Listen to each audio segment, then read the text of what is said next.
هغه پسې پیغام راولېږو وستا لور د زما زوی لی په نکاح راکړه. سعید ابن مسیب رحمت الله علیه ورته ویل نه زه تا سره رشته کول نه غواړم. د وخت حکمران سعید ابن مسیب رحمت الله علیه ته وایي خپله لور دې زما زوی لی په نکاح راکړه نه در کوم تا سره رشته نه کوم.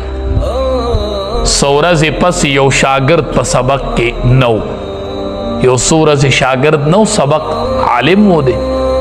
شاگرد ته وایي ته خو دوه درې ورځې سبق کې نه وې څه چلو وی حضرت بیبي مې مړه شوې وه بیبي مې وفات شوې وه ځکه دا ورځ د سبق له نه وراغله وی خاص تا بیبي مړه وه وی آو وی زما هغه لور چې کم خلیفه وقت او د وخت حکمران خپل بچي له تپوس کوي ما هغه له نه ده ورکړې وی هغه لور مې تا ته په نکاح کړله بس د خپل لور نکاح ورسره وتړله د خپل شاګرد سره. څو ورځې پس هغه شاګرد وی ما ته ور وټکېده ما څوک یې وی چې سعید ابن مسیب یم. حیران شوم سعید ابن مسیب خو زما استاز دی د وخت ډیر لوی عالم دی.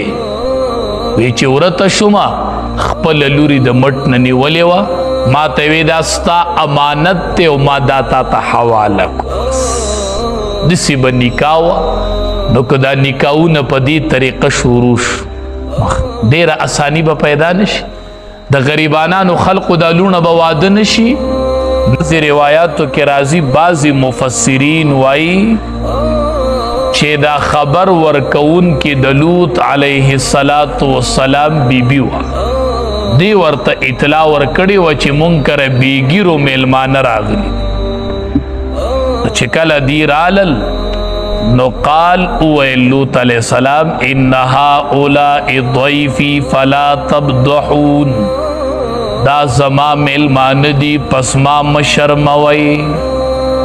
لوط علیه السلام ورته منت او زاری شروع کړله چې دا زما میلمانه دي او فلا تبضحون ما مشرموئ. فضح هغه امر ته ویل کېږي هغه څیز چې هغه د سړي دپاره د عار د شرم سبب وګرځي.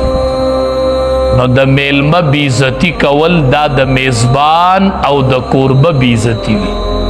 نو لوط علیه السلام ورته وایي فلا تبضحون ما مشرموئ زما د میلمه بېعزتي کول چې دي هغه زما دي ما مشرموئ. ولا تخزون فاتقوا الله ویریږئ د الله نه ولا تخزون زما رسوایي مه کوئ.